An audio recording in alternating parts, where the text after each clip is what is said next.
get into it. So, alright guys, welcome to episode number 9 here, the Zyori Breakdown. Today we are going to learn a little bit about how to jungle. We do have a very special guest from Trademark Esports. We do have ZFreek will be joining us in this breakdown. I'm so excited to finally have a pro player on the stream, something we've been talking about for a while. It only took 9 episodes to make it happen, but it's very exciting indeed.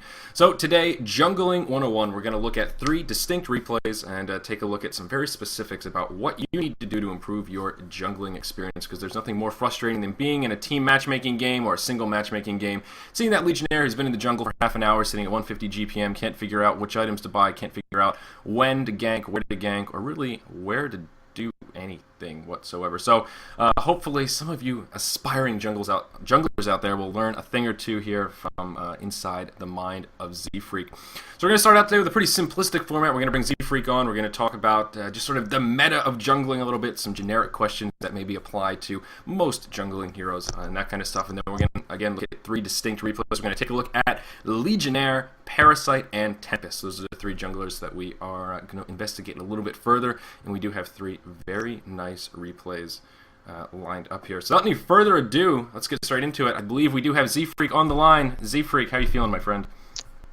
Pretty good. Pretty good? Pretty good? Glad to hear it. Pretty good. Pretty good. That's good. So, I mean, I guess we'll get right into it. Let's talk about jungling. Now, the first thing that comes to mind, something that was told to me a while ago that I've been carrying that nugget of information forward. I want to start by talking about cost efficiency in the jungle, because one of the things that some people have told me before is that a team that has a jungler versus a team with no jungler will be a little bit more efficient, because there's untapped experience and gold sitting in the jungle, and having 2 solo lanes versus just 1 solo lane is a little bit more cost efficient. I mean, is there truth to that, or is that totally situational and subjective? No, there is a lot of truth to that. It's essentially why the tri-lane metagame got put out of date, because teams would just run like a dual lane against the tri-lane, or dual lane against their solo, and then while they win one lane, the idea is that the jungler is not only farming in like a 4th lane, but can also help win the other 2. Mm-hmm. So it kind of, it does. It just adds farm for the team. So, given that being the case, how come we don't see a jungler on every single team? It's just a matter of personal preference or specific play style? Or, if it's that efficient, why doesn't every team just bring on a jungler? A lot of times junglers get banned. Sometimes you're better off running 2-2-1. Sometimes you want to try and have just a purely roaming support, and you can't really afford to use that hero pick in the jungle. Mm-hmm. And you need him to help you lane.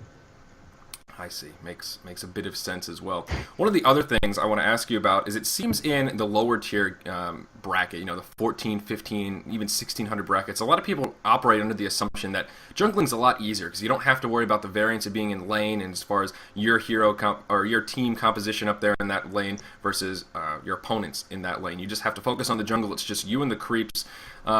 But I feel like there's a little more to it than that. Legionnaire can't just run in there and not know how to stack creeps, not know when to stack creeps. So is that true? I mean, would you say laning is easier than jungling, or vice versa?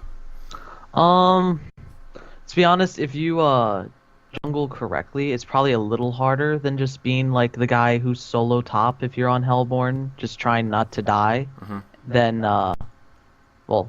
it's a little harder being the jungle if you do it correctly. But like, as you said, in like 1400 to 1600 games, most of the times they are just farming the jungle out, mm-hmm. and it's relatively simple. And at the higher level play, you think laning or jungling is definitely more difficult? I mean, is that just some of your bias, since you seem to be the all-star jungle player for tdM, or do you think there's some fact to back that up? Sometimes it's definitely harder to lane, but a lot of times when you have like a dual lane versus dual lane setup, and it's playing kind of passively, it's just about staying in position. Versus when you're a jungler in high level play, you're always trying to figure out where you can gank and how to do it. Mm-hmm. And ultimately farming efficiently. Right, definitely. One of the other aspects of jungling that is frustrating for a player, like, I'm upper 16s, I can jungle okay on some heroes, but if the other team is somewhat with it and they ward some of the spawns, so obviously blocking some of those creep spawns, what's the best way to deal with that? Obviously, if you place counter wards, that can also block your spawns as well, since the counter wards count as whatever the terminology is, something in the way so the creeps can't spawn. What's the best way to deal with that? I mean, is there usually the best strategy just to move into your opponent's jungle, or to just sort of take the spawns that aren't blocked? Or I mean, what's the kind of rule of thumb as far as warding the creep spawns? You mean about what to do when they do ward the creep Yes, spawns? yes, exactly. Essentially, it's a pretty much on-the-fly thing. For instance, if you're on Hellborn and they use their rune ward to block your medium camp spawn right by the top rune, you know there's only one place their ward can be, and you just counter ward it a minute into the game. Hmm. But if they only block, say, the pool camp on either side, you just remain in your jungle and deal with farming without one of your spawns.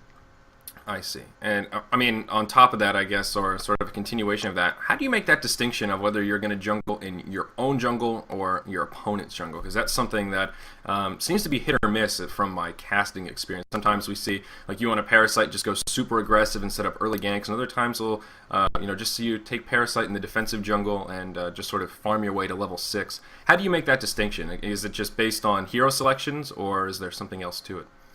Well, a lot of times it's a call that the whole team makes about like how our lanes are going to be set up comparatively to their lanes, where the easier ganks are going to be, or if I'm going to get just roamed constantly in my own jungle, maybe I'll go to their jungle to avoid it.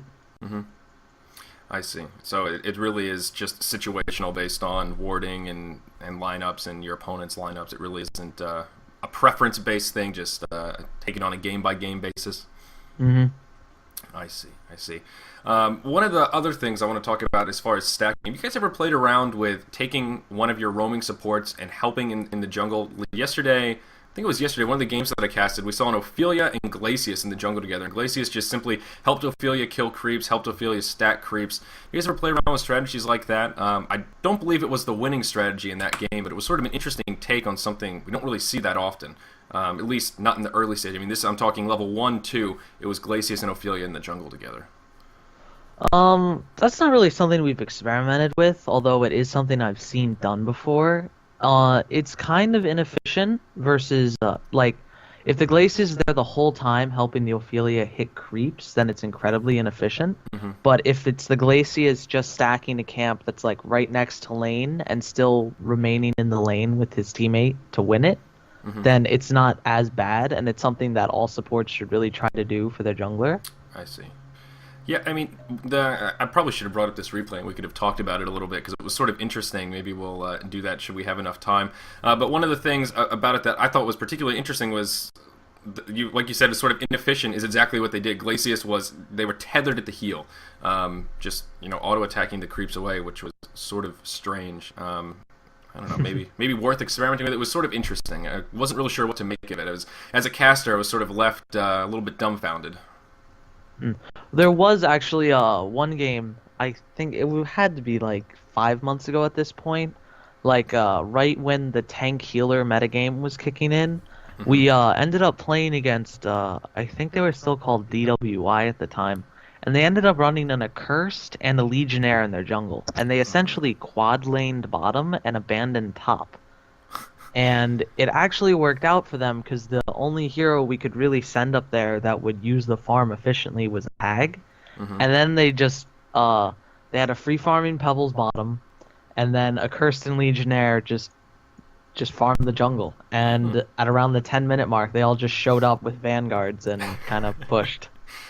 That's kind of interesting. I would actually be curious to see that game if it's casted somewhere. That sounds like... I think it was a scrim, and I don't believe it was casted anywhere. Rats. That sounds pretty crazy. I mean, that's the kind of stuff I'm talking about as far as experimenting in the jungle, breaking free from that norm. One of the last just sort of general topics I want to cover before we jump straight into the replays is with stacking. We just talked about having a support just coming in, stacking a creep camp while they're on their way, maybe roaming to another lane or planting some boards, is certainly cost efficient. But from the jungler's perspective, is stacking always a good thing? Because I've read some forum posts, how there's so many geniuses and know-it-alls on Reddit and the competitive forums. And I've seen at least some people mention that you should never even really attempt the jungle unless you have camps stacked, except for maybe the very early levels, level 1, level 2. But other than that, it's more efficient to always stack spawns instead of just killing them one at a time, regardless of what stage of the game you're in. Is there truth to that, or is it sort of on a hero basis? Obviously, Legionnaire is a hero where stacking creeps is really important, but a hero like Tempest, it's not too often we see people stacking creep camps, beyond that, just the occasional Glacius walking by and happens to do it efficiently. Mm-hmm. Well, that's really an interesting question, because a lot of times when I'm farming on a hero like Tempest or Parasite or something that doesn't truly thrive on stacks like a Legionnaire would, you always try and kill the creeps so that they're not in the spawn. Or, how to really explain this? It would be easier if I showed you, but you essentially pull the creeps out when you kill them to the point that their corpses won't register in the spawn area. Right. So essentially they just spawn again anyway, and it's almost as if you stacked, but it's much easier to farm. I see. Because, that's a good point. If you kill the creeps in their little camp, the corpses count as the same effect as a ward. It will block the next rotation of spawns if the creeps, or if the corpses rather, haven't dissipated or decomposed or whatever they do in the World of Newerth. So that's actually a really good point, and that's not something that the geniuses on the forums had indicated, but that's actually pretty interesting. So, all right, very cool indeed. So unless you have any additional points here as far as general jungling tips, I think we can go ahead and move into our first replay. No, I really don't have any, but Sender just told me that game with DWI doing the double jungler strategy was in the Lions Quality Cup. I'm thinking it was like 6 months ago. Lions Quality. I'll do some. If you ever want to try and find that. Yes, let's see here. Lions Quality Cup. Just going to mark that down so I don't forget it later, because I know I will. So, all right, very cool. Do you have our first replay ready to go? Are you loaded up? Yeah, I believe so. Alrighty, so let's actually go ahead and switch it on over here. And there it is. So the first game we're going to look at, guys, is indeed the Legionnaire game. So we have 3 replays, as I mentioned. And all of these replays, we're pretty much just going to look at the first 10-15 minutes or so. We're going to focus very heavily on the jungling aspect. All of these games, I think tdM actually wins all of these games, at least 2 of the 3. I'm not sure about the third one. But we're not too concerned about that. We're not even too concerned about the late game build. This is strictly that time of the game when we're at that one person jungling aspect. It's just ZFreek and the creeps. No one else to really worry about. So we're going to go ahead and get started. So if you're ready, sir, we'll go ahead and count it down and press play. Are you at the 7:40 mark? Yep. On the replay control, not the in-game timer. Yeah. Okay, perfect. So we'll go ahead and get started here in 3, 2, 1, go. On ×1 speed. So I'm going to go ahead and just lock the camera here. We'll just follow Legionnaire for now. We're going to go ahead and lock our camera here right onto you. And I'm going to pull up my notes. So, one of the first things I wanted to ask you about a little bit, and you mentioned earlier, this isn't your strong suit as you're not the team's drafter, but generally speaking, what sort of lineups do you guys like to pick up Legionnaire? I mean, is there a particular hero you like to pick him up to counter on the opposing team, or a particular hero you like to synergize with on your own team to make Legionnaire a little more effective? I think we normally just pick him when most of the other junglers are gone. Like in this game, I believe the other team banned Tempest, Ophelia, and Parasite. Mm-hmm. And Legionnaire actually works really, really well with DS, so it was a good pickup here. I see. Well, that definitely makes sense. So obviously the starting items from Legionnaire are pretty straightforward. I think pretty much everybody knows the double iron buckler and either a potion or a set of runes. Kind of is the norm on Legion. I mean, do you ever differ from this sort of standard starting item choice? Actually, if anybody has watched me stream, a lot of the times when I'm in Hellborn Jungle, I'll actually buy a hatchet and clear the creeps, or clear the trees near the easy camp, so I can double stack the easy camp and the medium camp by the top rune. Mm-hmm. But aside from that, no, not really. This is standard. Yeah, definitely one of the heroes that sort of across the boards, even in the lower tier, people seem to be pretty well aware that this is the way to go with Legionnaire, so not a big surprise. And actually, the first time I watched this replay, when I was just taking down notes, there was a bug in whatever it was, and it showed you with no starting item, so I spent a really long time pondering why would he start without any items? This is the strangest replay I've ever seen, and then I realized that it was a bug as I saw the -20s popping up. So had an attack of paranoia, but it was just fine. So what's the first thing that comes to your mind, though, when you're going to jungle with Legionnaire? Obviously, it looks like you're preparing to stack the green camp here in your own jungle. But, I guess kind of give us a little bit of a breakdown here of the general strategy with the Legionnaire in the jungle. Well, general strategy is in like first few minutes. Yeah, right as you enter the jungle, I mean, what do you trying to do? Do you ever try to set up a bloodlust kill? Is it just about always going to the green camp to stack it? You essentially just go to the easy camp / green camp and stack it. Very good. That's really the best thing you can do because it's easy to farm as Legionnaire and it gives you level 2, so you can level the charge, which makes it easier to farm harder creeps like it is now. So I guess the real question, I think one of the hardest things for people to really grasp is, I mean, how do you decide when to stack and when not to stack? I mean, for this second camp here, obviously you didn't stack it. So what's the logic behind that? Is it always better to do this, or does it pretend, or does it based on the creep spawns? I mean, why didn't you stack the Minotaurs there, I guess is the question. It looks like you're going to kind of do a half stack here. So I guess we'll just share some insight for someone. Let's say I've never played Legionnaire in the jungle and I'm going to do it for the first time. How do you decide when to stack and when not to stack?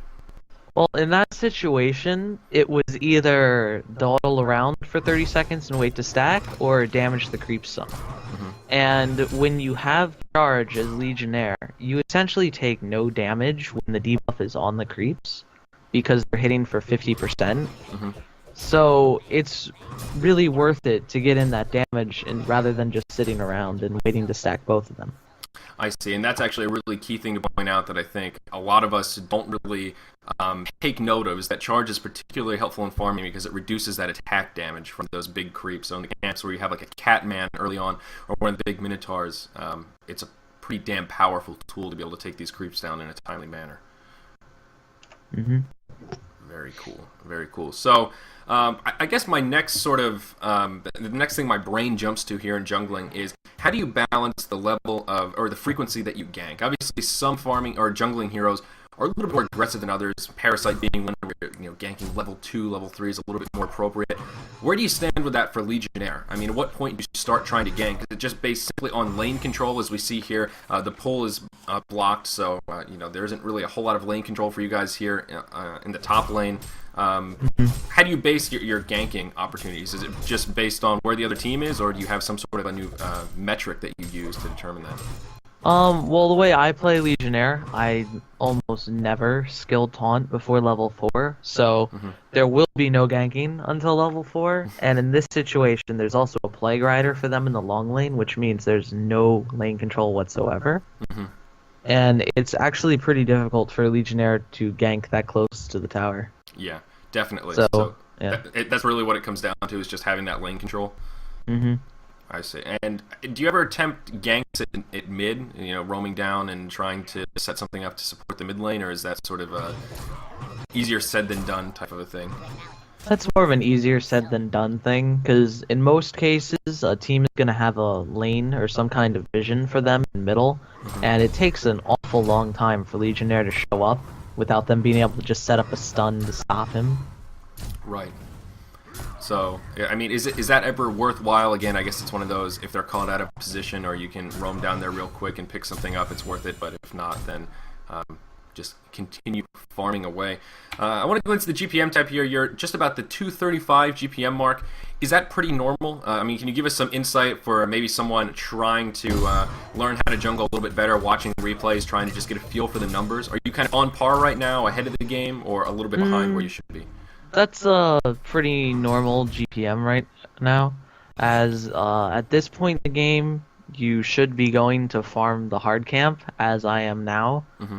And with your medium camp blocked, or in this case the pool, it's actually pretty difficult to do anything more than just farm the easy camp, the top rune spawn medium camp, and stacking the hard camp.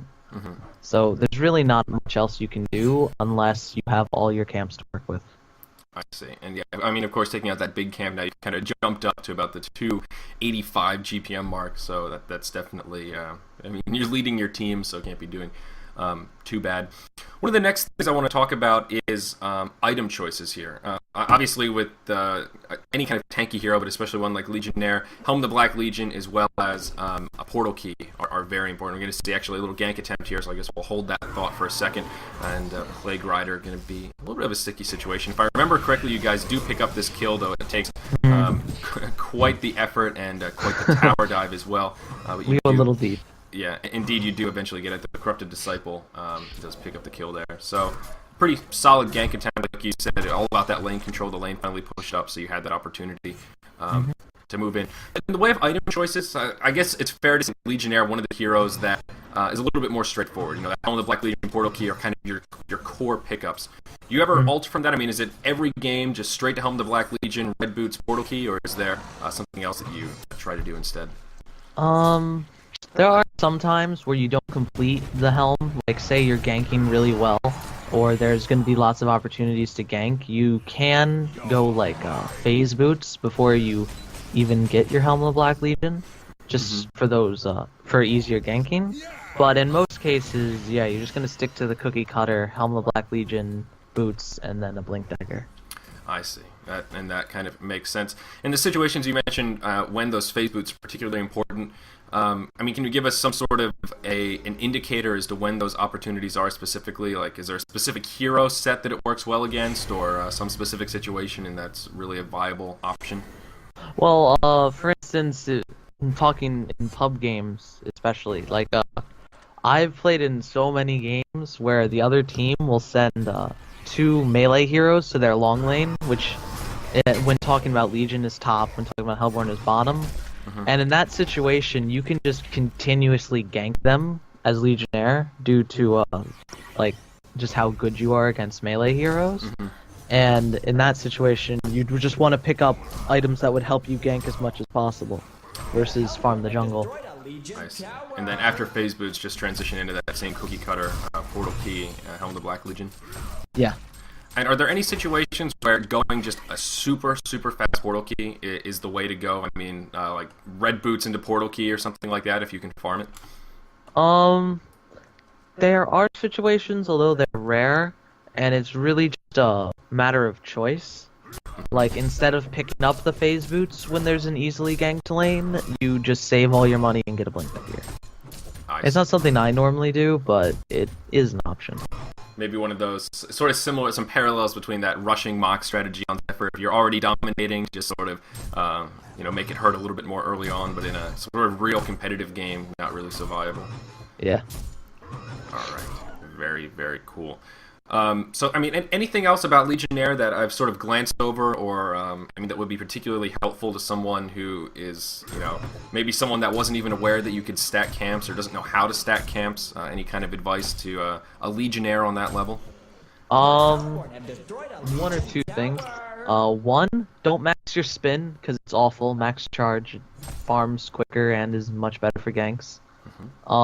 Two, if you're going to kill creeps without specifically stacking them, make sure you don't kill them in the spawn unless it's before the 37-second mark on the minute, or it'll block the next spawn. Okay, now that's a very good metric to jot down, that 37-second mark.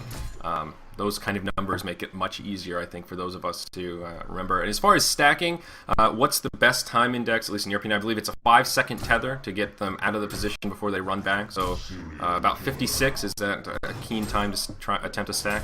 Yeah, actually, I normally just do it at 54. 54, okay. That's just like the number I use.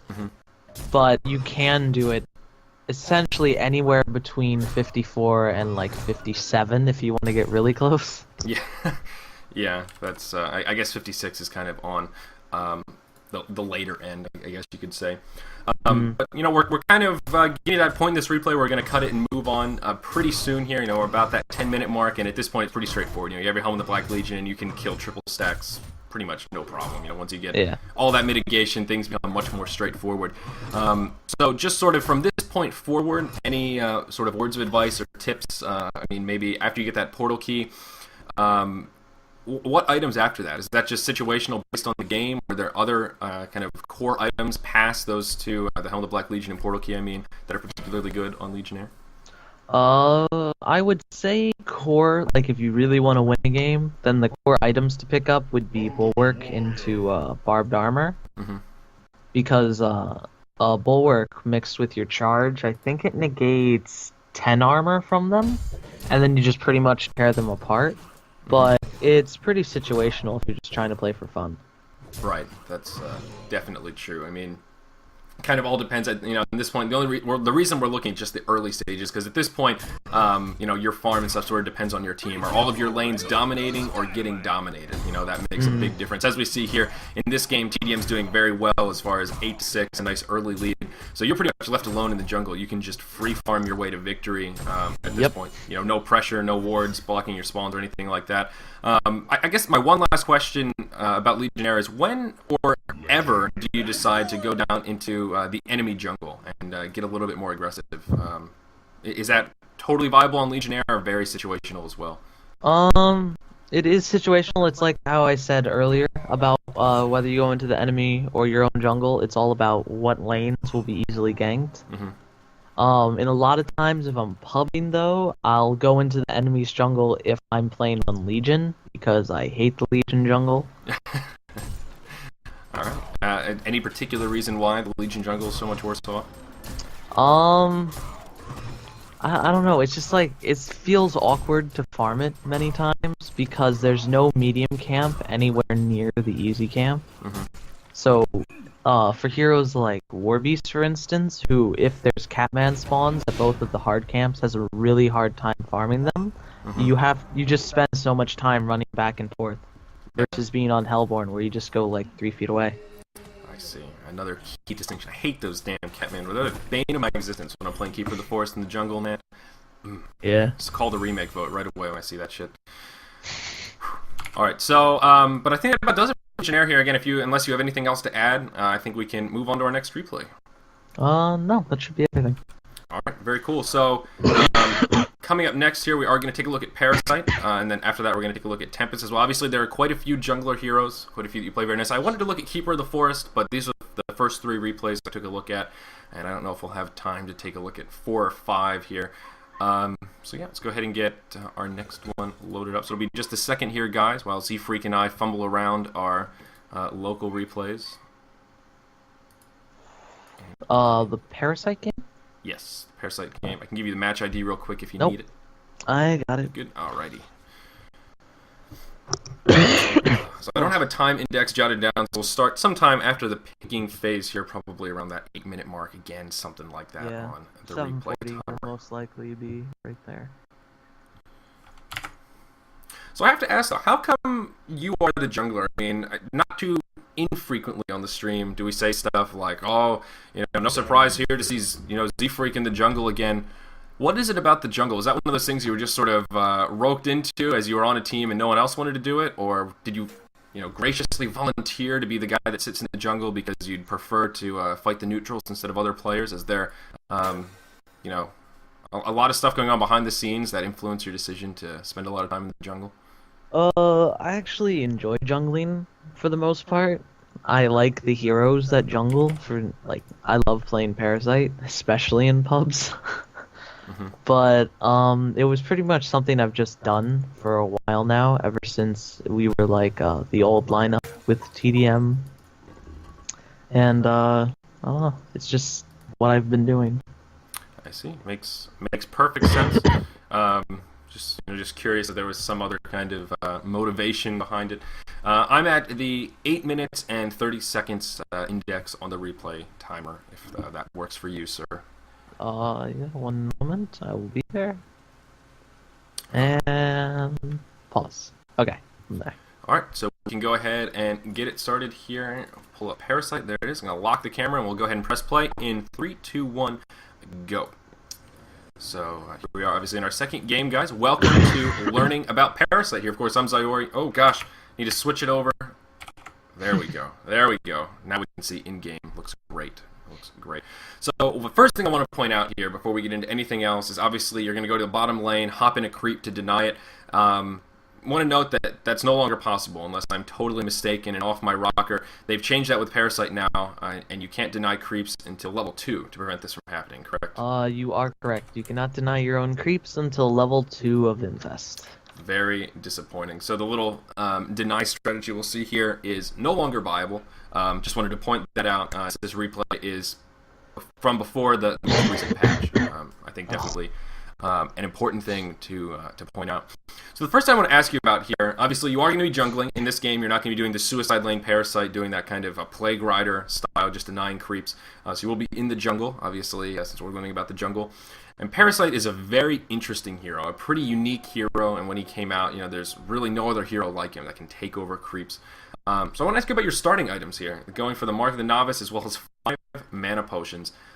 Is this your standard opening build here for Parasite? When I buy a support item, yes.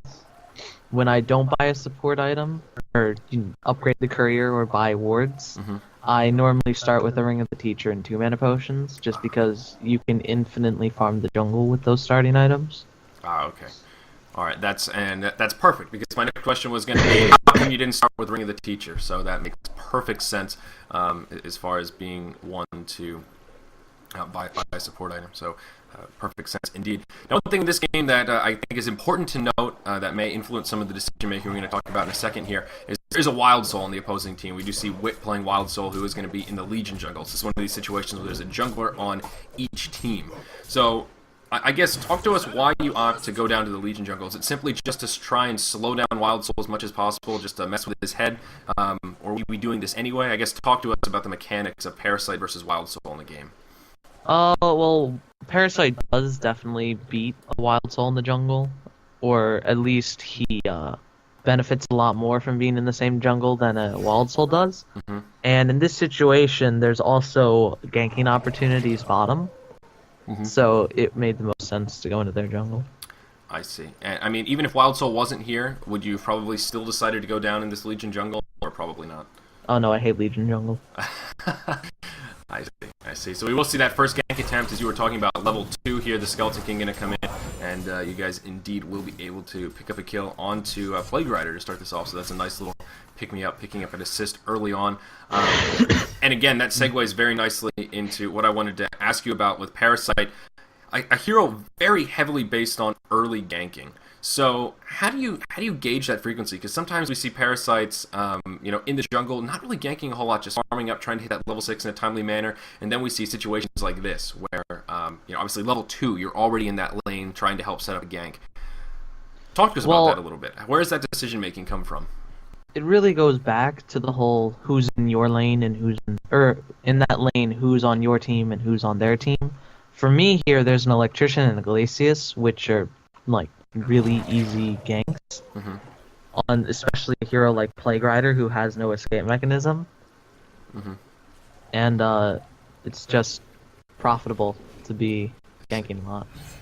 Except for here, where there's a little bit of miscommunication and I end up feeding, but yes, it's okay. Yes, when I saw this, it looked pretty much like a classic case of the good old miscommunication. Poor Parasite gonna kind of run straight into the tower there, but your point's well taken, though. It's all about the heroes, very situational, and I think the key takeaway as far as trying to find something that lower level players can look at and understand is heroes without an escape mechanism are really who you want to target, because that Leech ability, or Leech has that movement slow, so of course, a hero that can't leap or blink or do something else, very, very powerful. So a hero like Plague Rider is kind of like fresh meat for you on Parasite. Very good indeed. So now the next thing here, obviously you get killed and you go back to the Hellborn jungle. Give us some of the insight on that. Obviously we talked about the benefits of Parasite being in jungle against Wild Soul, to slow down that Wild Soul. How come you opted to go back to the defensive jungle now? Is it strictly because you don't have boots and you want to, you don't want to run all the way back down there, or is there a little more to it? I went to our jungle because I knew in theirs there was no hard creep at either of the hard camp spawns, and the only spawn in medium camp was all wild hunters, which are pretty useless for a level 2 Parasite. So there wasn't going to be much ganking I could do out of that jungle. I see. And that's an interesting little piece as well. So this Parasite conversation is perfect. We're just flowing from one topic to the next. And one of the problems with Parasite as well is it's very luck-based as far as which creeps spawn and which creeps are useful. Like you said, level 2, you can't do a hell of a lot with a Wild Hunter. Are there any creep spawn rotations, sort of like you mentioned with the Catman and War Beast, where it's just so difficult to deal with early on? Are there any situations like that with Parasite where you get a rotation of creeps that is just infinitely frustrating to try and farm effectively? Pretty much whenever both of your hard camps spawn Skeleton Kings at level 1. Alright. So that's... yeah, I mean, for Parasite, I guess you kind of want the harder creeps because that makes them more powerful to kill the other creeps, whereas with most other junglers, you kind of want the easy creeps to kill early on. Sort of an interesting mechanic how that works as well. As far as early ganking, I guess so it's pretty straightforward and obvious, but what are your go-to creeps to try and gank with? Obviously, the Minotaur and Skeleton King, I guess, are kind of top 2. I actually would prefer a Catman over either of those. Really? At really early levels, because they do such a ridiculous amount of damage. Okay. I see. That makes sense as well. And I guess here, since you've hopped into 3 Vulture Lords already this game, what are your thoughts about these bad boys? Is the Tornado worth it? One of the things you can do as Parasite is stack either the medium camp or an easy camp, and then when you get a Vulture, you use the Tornado to farm it. Mm-hmm. So I don't really mind them when I'm just AFK farming, but in this game, they were kind of annoying because I couldn't gank top. Okay, I see. And that, again, that kind of flows into what you were talking about where, unfortunately, it's sort of situational. You left that bottom lane because there weren't any creeps to set up a ganking opportunity. So Parasite's one of these heroes that you sort of need the stars to align a little bit as far as having the right hero or the right creeps at the right time while having some lane control. We see this top lane right now was pushed up pretty far, so I can be able to gank Jeremiah too easily. I don't know, I mean, I guess any thoughts, any little tricks with Parasite is to try and how to get around that or how to maximize on farm if you don't have lane control and you don't get the best spawns to creeps? Pretty much just keep going from one hard camp to the other. And if you get a Catman creep, as I just did twice in a row, you can farm other camps with it. Mm-hmm. But aside from that, you essentially just farm the 2 hard camps. Okay, alright, makes pretty good sense. So one of the next things I want to talk about here is level 6 with Parasite. Obviously, you want to gank as much as you can.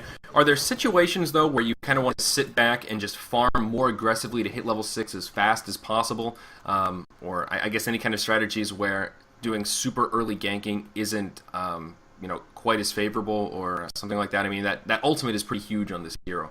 So I don't know, any thoughts about that in general? Normally you want to try and gank whenever you can. There are situations where ganking is nigh impossible. Mm-hmm. For instance, if say, I don't know, I can't really give any examples. If you look at the heroes you want to try and gank, and it's like a Valkyrie, then ganking him before level 6 is really difficult. Mm-hmm. And you're better off just farming.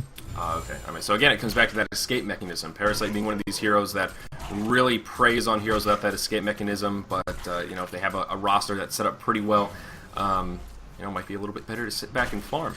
So that makes pretty good sense. All of the dots are connecting here, so I like this Parasite conversation quite a bit. The next thing I want to ask you about is item choices. Now, Parasite is one of these heroes not quite like Legionnaire, where we see a difference in item choices quite frequently. Here we see you went straight for the Ring of Sorcery. So I guess first things first, is that a pretty standard build for you? Would you say that that's your norm as far as early item pickups on Parasite? Yeah, that's pretty much what I buy every Parasite game. Unless I'm farming really, really poorly, then I'll just settle to get a Chalice. But most times I just get a Ring of Sorcery. Mm-hmm. I see. And on top of that, how do you end up deciding where you're going to go after that? Because Parasite's one of these heroes we see Codex on from time to time, but also just picking up a Hellflower and a Storm Spirit isn't a bad way to go either. How do you go about that decision-making process? Is that just hero-based, depending on who you need to shut down? Obviously, Hellflower counters a handful of heroes very effectively. Are you a fan of Codex on Parasite? Again, is it just a situational thing? Give some insight about the later item choices.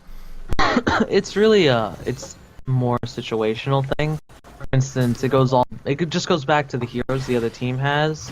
Like in this game, they have a Bubbles, a Wild Soul, which is actually relatively squishy when he's not in his ultimate form, a Plague Rider, and a Magmus. And all of those heroes can get taken down by an early Codex, so it's a good choice here. But if you aren't really able to farm much, and getting a Codex in, say, I want to say like the first 17 minutes is impossible, then you're much better off just trying to save your money and get a more useful item later on. Okay, and I guess on top of that is, what do you feel about updating or upgrading the Codex? Is that ever a good idea, or is it better to sit on level 1 Codex if you can get it early and then transition into, as you put it, something more useful? Or are there situations where just going for, Ghost Marchers and a level 5 Codex is the way to go? That's actually what I do many times, but it again all goes back to how successful you've been with the level 1 Codex, so how quickly you can farm levels, and how easily you'll be killing the other team with it. I see. Because again, the geniuses on the forums sometimes would have me believe that Codex on Parasite is just the silliest thing ever. So stupid and so gimmicky, and the only good redeeming quality is to get a couple of free kills, but all in all, it makes you just a one-hit wonder, a one-trick pony, and then after you burn those cooldowns, you're just a useless little blob on the field. What would you say to those guys? What would you say to the doctors there in the forums that are filling everybody with great advice? I don't know. It's more just for fun to go Codex. I don't know how to really answer that, because it is effective if you do it properly. It is gimmicky at all times, but it can work. But I guess the point is, it can be effective in some situations. Because, of course, one thing that a lot of people don't realize about Codex is leveling it up doesn't just give you more burst damage, but it also reduces the cooldown, reduces the mana cost, and makes it a little bit more of an effective item. So that is a good thing to note as well. As we see here, a nice little team fight, and that actually shows us how the getaway of Parasite can be quite strong, hopping into a creep for a little bit of additional survivability. So you turn it around. Some pretty big Parasite plays right there, ZFreek. Getting away with about 14 hit points. The power of Parasite, I suppose, being displayed. Don't use take cover until the Parasite throws his leech, man. It won't work out for you. Yeah, definitely. It seems you got TD in this particular game. tdM having a pretty easy time. Wild Soul seemed a little bit confused during that kill you got earlier, sort of seeing a random Wild Hunter. Oh, that's not suspicious. And then all of a sudden you see Parasite. He was more likely than not stacking Ancients with his bear at the time, because you could see that he wasn't really dealing with his hero. And then I was invisible for most of it. He probably caught a glimpse of me right before I went invisible, but for the most part, it was just him not looking at his hero. That's a good little piece of insight, ZFreek, because I would have just blamed it on not paying attention. But stacking with the Ancients, that sounds much better, and that's probably what was truly the case. But still, sort of the power of Parasite demonstrated. And now we're sort of moving into that point again where the subjectiveness of the game is influencing your decision-making and the item choices and that kind of stuff with your Parasite here. Any last advice, sort of the same question again that we had with Legionnaire, for the aspiring Parasite, for the person going to try Parasite for the first time after watching this breakdown? What advice would you give them as far as being successful? I tell them to just keep practicing with it, and figure out for themselves when they feel comfortable ganking a lane and when they should just farm. And yeah. And I guess one of the last things we can talk about here is skill builds. Obviously you went level 4 Leech, level 4 Infest, Ultimate at level 6. Do you always wait this long to get the Draining Venom, the passive that makes you do extra damage? Yes. Always wait till level 10 for that? Yeah. I see a lot of people who say you should only get level 1 Infest, but personally I like to max it, because your creeps run ridiculously fast when you level it, and it also makes for easier farming. Yeah, and also, it helps for that getaway. If you hop into a creep, it heals you up a little bit more, I do believe, unless I'm totally mistaken. No, it does. Yes. Oh, yeah. And when you have an early ring of sorcery, no matter what health the enemy team puts you at, for instance, right now, I didn't go heal after going to 8 health top. This is me running around at full health, nearly full mana, never had to go back to Fountain, purely because Infest got leveled. Yeah, exactly. So you can see the power of it right there. And we can still even see here, even the effect that you had early on in the jungle, we see there's still no strong creep here. Just these little undead warriors and still the wild hunters are stacked up here. So your presence in the jungle early on really slowed down Wild Soul. You can just take a glance at the GPMs here. Wild Soul, other things going on in this game as well, but definitely struggling quite a bit compared to you as Parasite. So some situations, again, going into that opposing team's jungle is pretty damn effective. But I think that about does it for Parasite here, ZFreek, unless there is something else you want to add yet again. I'll give you the last word here for Parasite. Wild Hunters are OP. Wild Hunters are OP as long as you're not level 2. Yeah. Yeah, definitely. I mean, running around at max move speed invisible with magic immunity, it's pretty fun. That's a good way to put it. I never really connected the dots that closely as far as, okay, you're magic immune, you're super fast, and you're invisible. Wow. Wild Hunters actually are pretty goddamn good. Yep.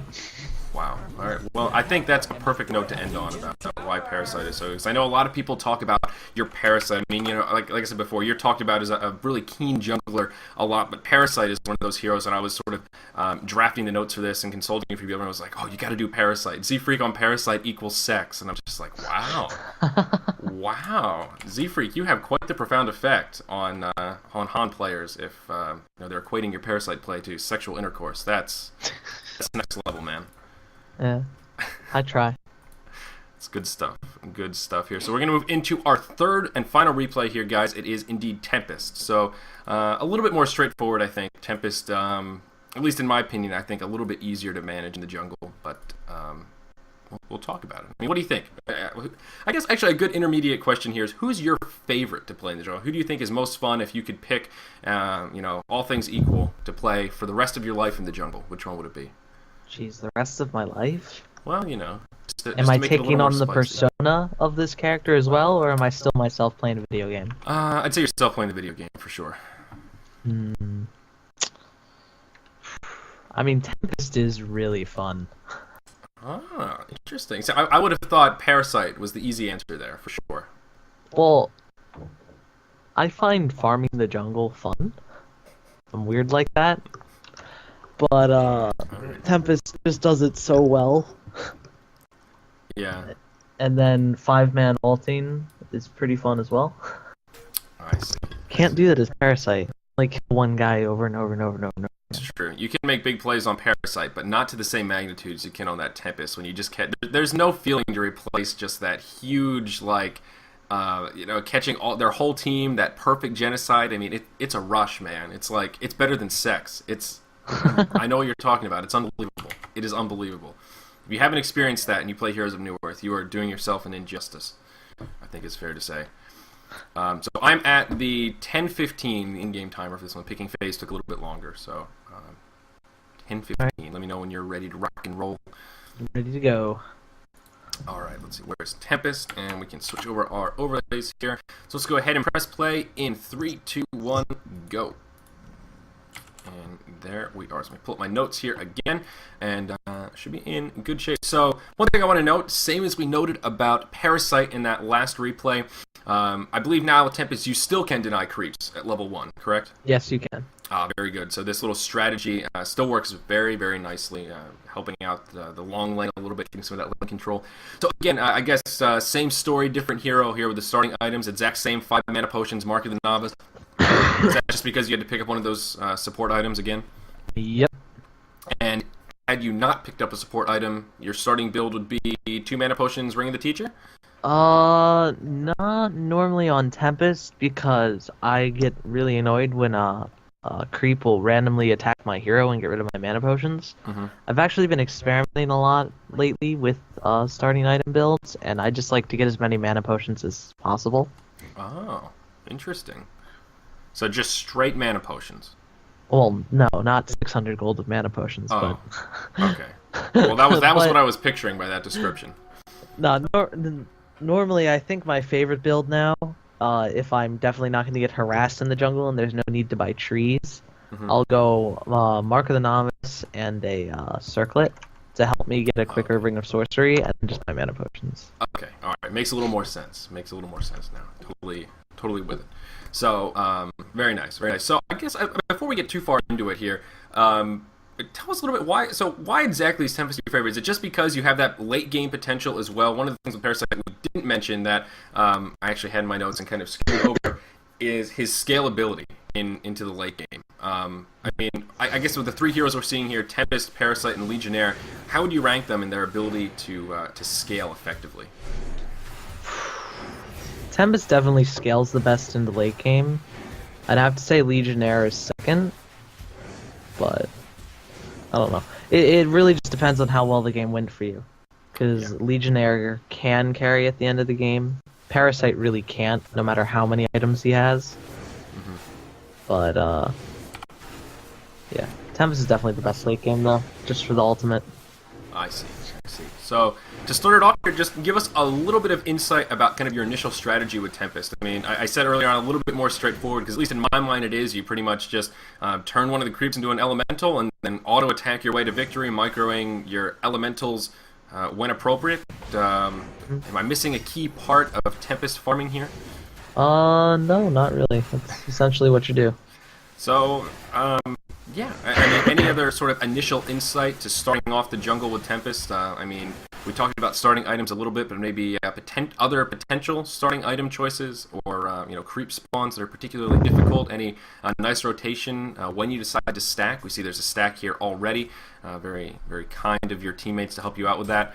I think it was actually the enemy, but I guess it was. Oh my, that's a keen eye, good sir. But yeah. So I mean, any thoughts about when to stack with Tempest? Obviously, we mentioned before, not quite like Legionnaire, where stacking is super effective, but it does help a little bit. How do you make that distinction, or do you just let your teammates or enemies do it if it's convenient?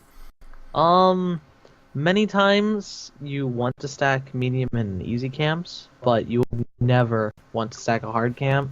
Because if you get like 2 Catmen or 2 Vagabond leaders or one of each, they're just going to eat your low-level elementals alive. Mm-hmm. So it's really something you want to try and avoid, at least for the beginning of the game. Okay, so I guess that makes it a little bit easier for those of us aspiring Tempest junglers out there. Don't have to worry about stacking, deciding when to stack. It's pretty damn straightforward. Not as much to analyze, I guess. So similar to at this point, we're sort of recycling some of these questions, but insert the other hero name. But what lineups work best for Tempest? I mean, obviously Tempest is pretty easy to analyze. Yeah, anything with AOE. But is there a particular lineup or hero that you guys like to match Tempest with or use Tempest against?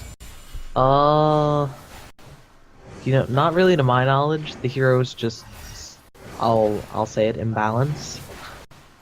Really? You would coin Tempest imbalanced? I would, actually. Wow.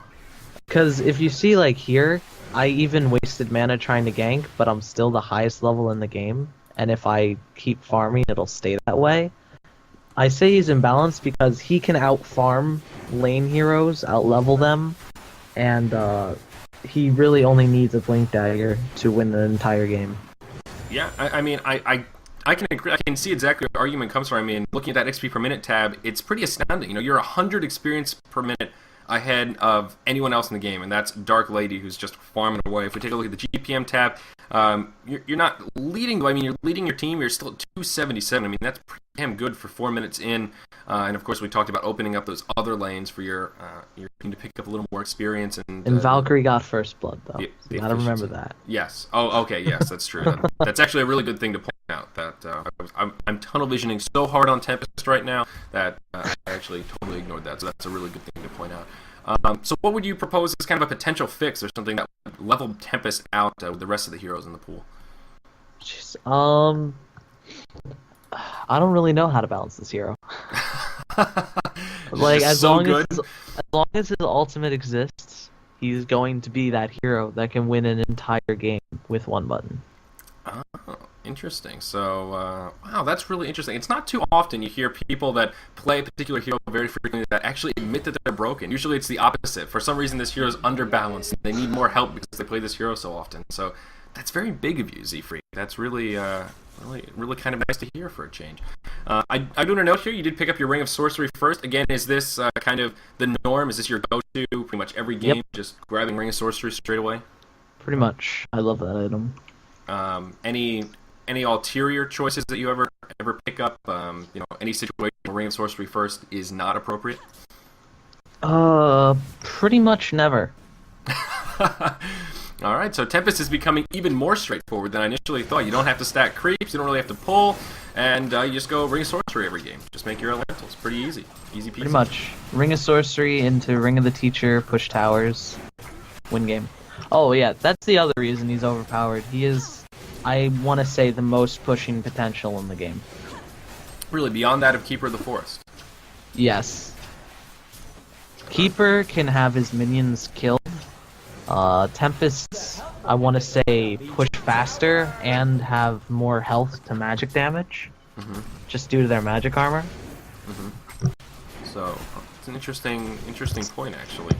But I mean, obviously, Tempest does push very effectively. But thinking of Tempest as the best pusher in the game is not quite the title that I had coined. Good old Tempe here, but it's kind of an interesting take on the hero. I do want to note also that you're going level 2 Glacial Blast, level 3 Elemental. Is that the standard as well? I mean, do you ever go level 3 Glacial Blast? No, I normally just stick to level 2 Glacial Blast. There are very rare situations where I'll think that third mini stun is appropriate, but leveling your elementals makes you farm faster, push faster, and say you get ganked in the jungle, they do ridiculous amounts of damage to anyone trying to kill you. Yeah, I mean, this little push here definitely speaks to the pushing power of level 3 elementals. You guys are about to take out a second tier tower already. You just now hit level 6, so that scary ultimate is at hand. I can't quite recall how the team fight goes. Actually, I think this little team fight goes very poorly for you. Tail comes in, and he makes it rain all over the Tempest here. I was busy microwaving my elementals to kill the tower, okay? Perfect. Well, they did indeed pick up that tower kill, so that is true. One of the nice things about Tempest. Definitely. I mean, with Keeper of that does speak to your point, though. A better pusher than Keeper of the Forest, because once Keeper of the Forest dies, his little tree babies can't attack the tower because he's not in range. Yeah. So that's I guess a very small but specific distinction that does give credit to Tempest as far as having that pushing power. So now I see, obviously, like you said, Ring of the Teacher next for that pushing power. Red Boots. In pub games, it seems a lot of Tempest because, in pub games, it's somewhat rare to see people put a lot of pressure on the jungle, somewhat rare in the 1500 bracket to see your creep spawns blocked. Is there an opportunity where just rushing a portal key is the way to go?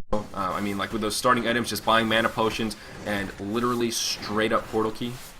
Honestly, I think it's pretty silly in most cases to do that. When a Tempest with the items I have right now just crushes towers. I see.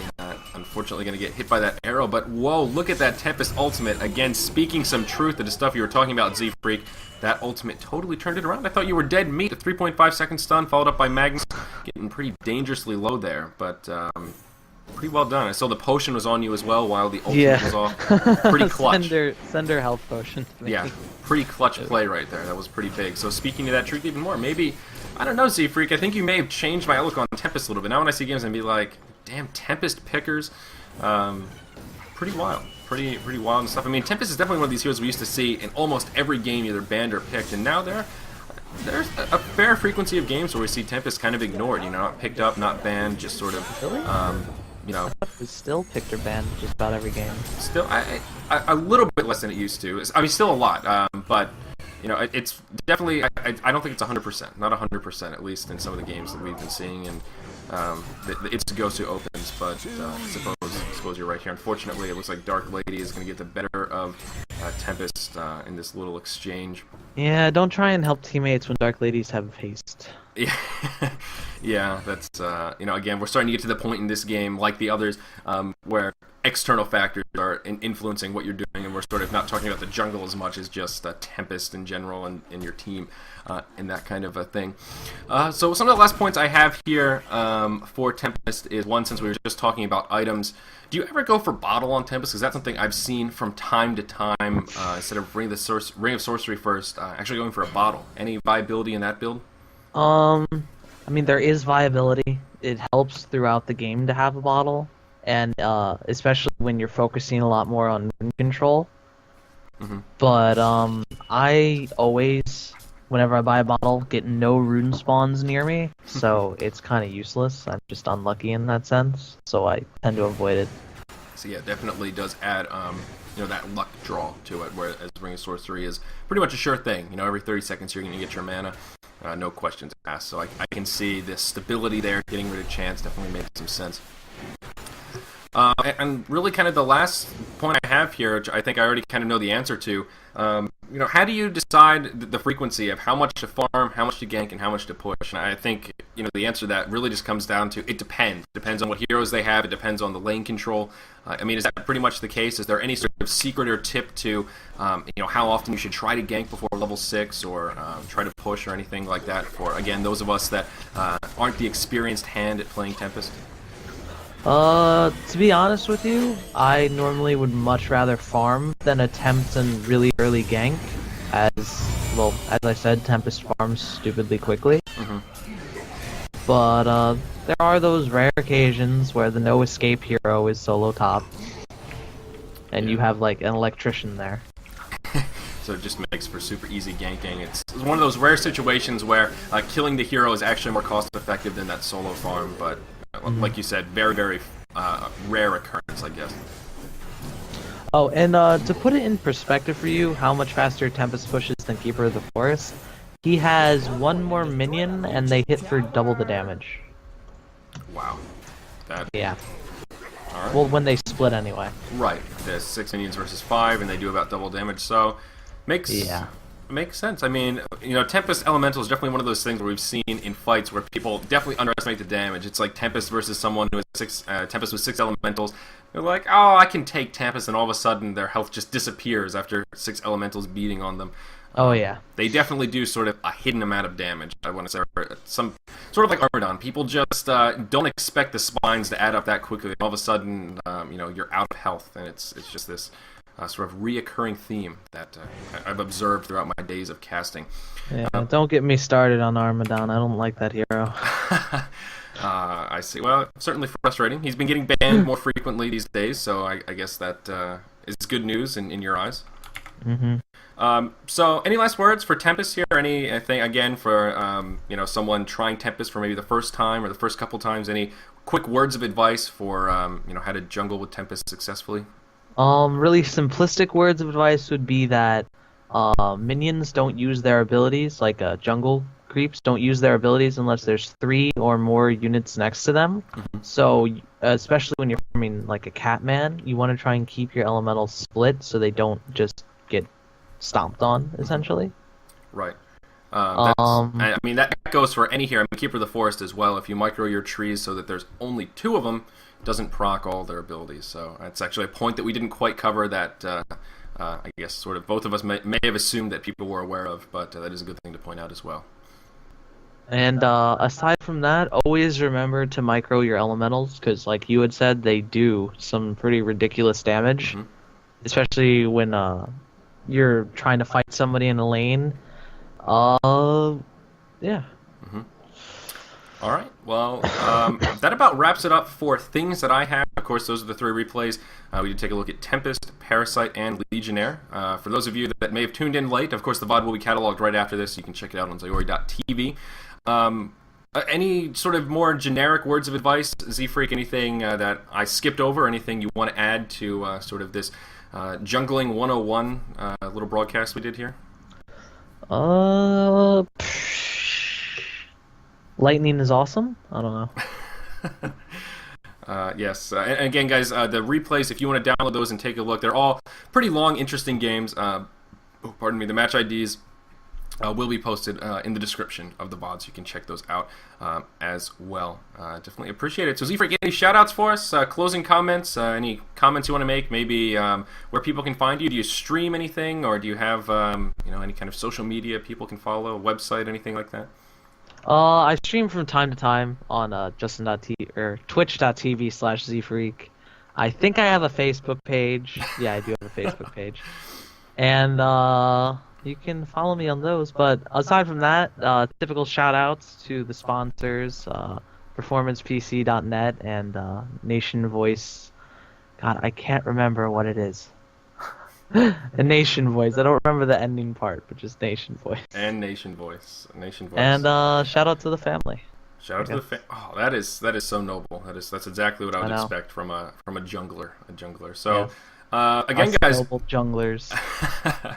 So again, guys, sort of jungling 101. Perhaps we'll have ZFreek back in the future to go a little bit more in depth. Of course, there are other jungling heroes that are equally interesting. We didn't get to cover Ophelia or Keeper of the Forest, so maybe we'll do a jungling 102 in the weeks to come to cover some of the heroes that we missed. But ZFreek, has been an absolute pleasure. Thank you for actually being the first guest to come on to the breakdown. I do sincerely appreciate it. Hopefully, it wasn't too painful for you. No. But I do appreciate all the insight. It's nice to have an actual pro on here giving us tips instead of just me blathering on about things I think you might be doing. Thanks for having me.